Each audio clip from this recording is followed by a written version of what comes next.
Hello friends, આજના વિડીયોમાં આપણે મોસ્ટ આઈએમપી ક્વેશ્ચન જોઈશું. મોસ્ટ આઈએમપી ક્વેશ્ચન તો કેવા પ્રકારના, જેવા કે એક જ ટૉપિક એવો કાર્ડ લઈશું આપણે ગુજરાતના ઇતિહાસના પરિપ્રેક્ષમાં.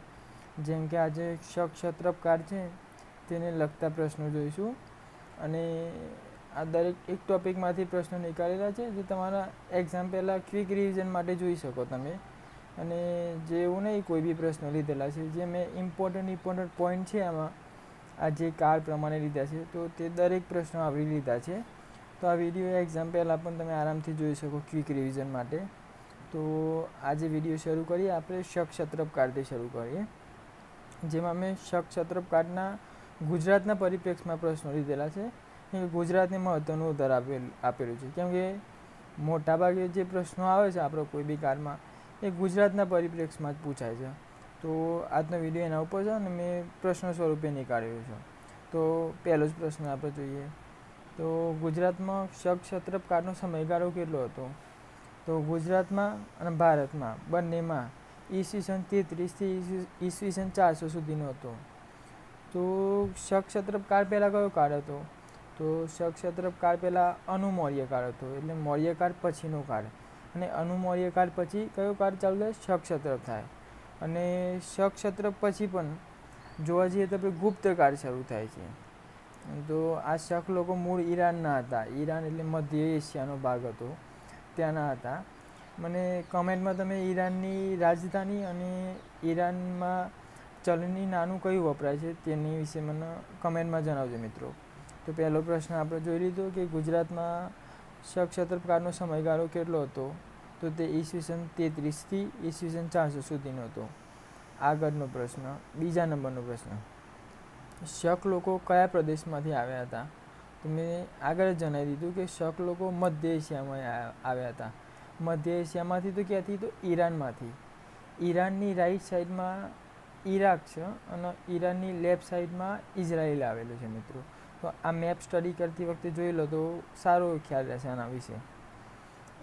બીજો આગળનો પ્રશ્ન, થર્ડ નંબરનો ક્વેશ્ચન, ક્ષત્રપનો અર્થ શું થાય છે અને ગુજરાતમાં તેમને કયા કુળોનું શાસન હતું? તો ક્ષત્રપનો અર્થ શું થાય છે? તો પહેલાં ક્ષત્રપનો અર્થ એટલે પ્રાંતનો સૂબો, એના પૃથ્વીપાલ પણ કહેતા હતા. પ્રાંતનો સૂબો કહેતા. ક્ષત્રપનો જ અર્થ થાય પ્રાંતનો સૂબો. અને જે ઈરાનથી લોકો આવેલા હતા તે અલગ અલગ પ્રાંતોમાં શાસન કરતા હતા. એવા ભારતના ઇતિહાસમાં જોઈએ તો 5 કુળ આપેલા છે, અને ગુજરાતમાં જોઈએ તો ગુજરાતમાં 2 કુળ હતા ક્ષત્રપોના. એક હતું શહરાદ કુળ અને એક હતું કાદરમક કુળ. એટલે આ પણ યાદ રાખવા જેવું છે, શહરાદ કુળ અને કાદરમક કુળ. સીધો જ પ્રશ્ન આવી શકે કે ક્ષત્રપ કાળના કયા 2 કુળ ગુજરાતમાં એમનું શાસન ચાલતું હતું? તો એક હતું શહરાદ કુળ અને એક હતું કાદરમક કુળ.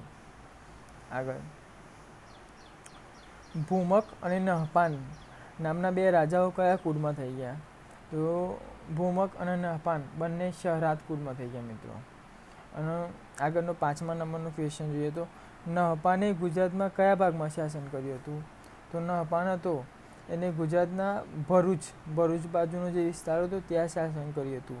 તો આ શા પરથી આપણે કહી શકીએ કે નહપાને ગુજરાતમાં આ ભરૂચ પર જ શાસન કર્યું હતું? તો ભરૂચમાંથી નહપાનના સિક્કાઓ મળી આવેલા છે, એ પરથી આપણે કહી શકીએ કે નહપાને ભરૂચમાં શાસન કર્યું હતું મિત્રો. આગળનો 6થા નંબરનો ક્વેશ્ચન જોઈએ તો કચ્છમાં ખાવડામાં અભિલેખ આવેલો છે, જે રુદ્રદામાએ લખાવ્યો હતો. તો એમાં શેનો ઉલ્લેખ કરવામાં આવેલો છે? 6થા નંબરનો ક્વેશ્ચન ઉપર છું કે કચ્છમાં ખાવડા અભિલેખમાં રુદ્રદામનને શું કહેવામાં આવેલું છે? એટલે રુદ્રદામનનો શું ઉલ્લેખ કરવામાં આવે છે? તો તેમાં રુદ્રદામનને ક્ષત્રપ કહેવામાં આવે છે. એટલે એ સમયે રુદ્રદામન એક ક્ષત્રપ હતો, મતલબ પ્રાંતનો સૂબો હતો. તો 6થા નંબરનો ક્વેશ્ચન ક્લિયર થઈ ગયો. હવે આગળ 7મા નંબરનો ક્વેશ્ચન જોઈએ. કન્હેરી ગુફાલેખમાં રુદ્રદામનની પુત્રીને કયા કુળની કહેવામાં આવે છે? તો કન્હેરી ગુફાલેખમાં રુદ્રદામનની પુત્રી હતી તેને કાદરમક કુળની ગણવામાં આવેલી છે. કયા કુળની? અને કાદરમક કુળની. હવે કાદરમક કુળ શક લોકોના જે 2 કુળ હતા એમાં એક હતું શહરાત અને બીજું હતું કાદમ્બ કુળ. તો જે રુદ્રદામન હતો એની પુત્રીને કાદમ્બ કુળની ગણવામાં આવી છે. તો આ કાદમ્બ કુળ ક્યાંથી નામ પડ્યું? તો કાદમ્બ એક કાદરમાં નદી આવેલી છે ઈરાનમાં, જેને ત્યાં જરકશન કહેવામાં આવે છે.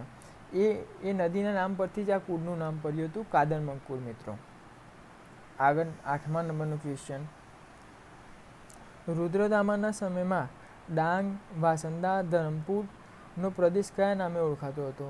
તો ડાંગ, વાંસદા જે વલસાડનો વિસ્તાર, વલસાડ અને ડાંગનો વિસ્તાર છે ધરમપુર બાજુનો, તો રુદ્રદામનના સમયમાં એ વિસ્તારને કયા નામે ઓળખવામાં આવતું હતું? તો એ વિસ્તારને એ વખતે નિષાદના નામે ઓળખવામાં આવતું. કયું? નિષાદ.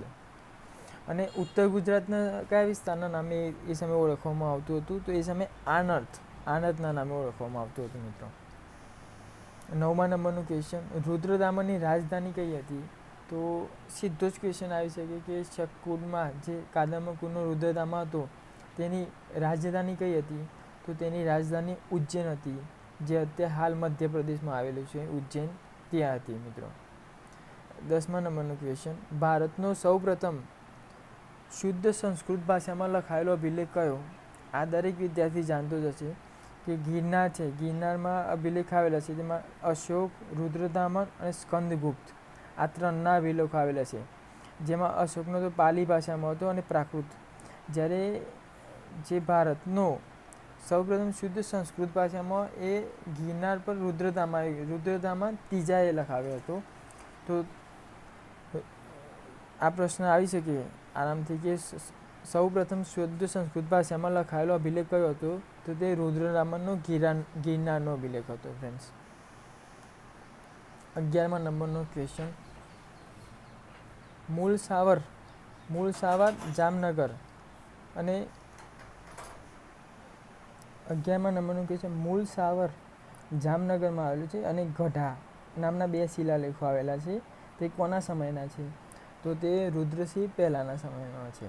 આ સિવાય પણ એક પ્રશ્ન છે કે કડિયો ડુંગર છે જ્યાં સિંહ સ્તંભ આવેલો છે તે કયા કાળનો છે? તો તે પણ ક્ષત્રકાળમાં બંધાવવામાં આવ્યો હતો. ફ્રેન્ડ્સ 12મા નંબરનો ક્વેશ્ચન, દેવની મોરી શામળાજીમાં મળી આવેલા બૌદ્ધ વિહારો કોના સમયના છે? તો દેવની મોરી જે શામળાજીમાં મળી આવેલા બૌદ્ધ વિહારો છે તે રુદ્રસિંહ ત્રીજાના સમયના છે. 13મા નંબરનું ક્વેશ્ચન, શક સોનાના સિક્કાઓને શું કહેવામાં આવે છે? તો જે શક જે સોનાના સિક્કાઓ હતા તેને સોતેલા નામથી ઓળખવામાં આવતા હતા અને ચાંદીના સિક્કા હતા તેને કાંસા પણ કહેવામાં આવતું હતું. આ પ્રશ્ન ઘણીવાર આવશે કે સાહિત્યમાં સિક્કાઓને શું વર્ણવવામાં આવે છે? તે કશા પણ કહેવામાં આવે છે. આગળનો 14મા નંબરનું ક્વેશ્ચન, ગુજરાતના કયા રાજાએ છેલ્લા શ્વાસ સુધી પુરુષ વધ ન કરવાની પ્રતિજ્ઞા લીધી હતી? તો તે રુદ્રદામાએ લીધી હતી, રુદ્રસિંહ ત્રીજાએ. તો આટલા સુધી શક હતા. હવે આગળના વિડીયોમાં આપણે ગુપ્તકાળના પ્રશ્નો જોઈશું, જે ગુજરાતના પરિપ્રેક્ષમાં આપણે જોઈશું. અને ભારતના પરિપ્રેક્ષમાં તો મેં એક વિડીયો મૂકેલો છે. નેક્સ્ટ વિડીયોમાં ત્યાં પણ બીજો એક વિડીયો હું મૂકવાનો જ છું. જો વિડીયો તમને પસંદ આવે તો ચેનલને સબસ્ક્રાઈબ અને વિડીયોને શેર અને લાઇક કરજો. Friends, thank you.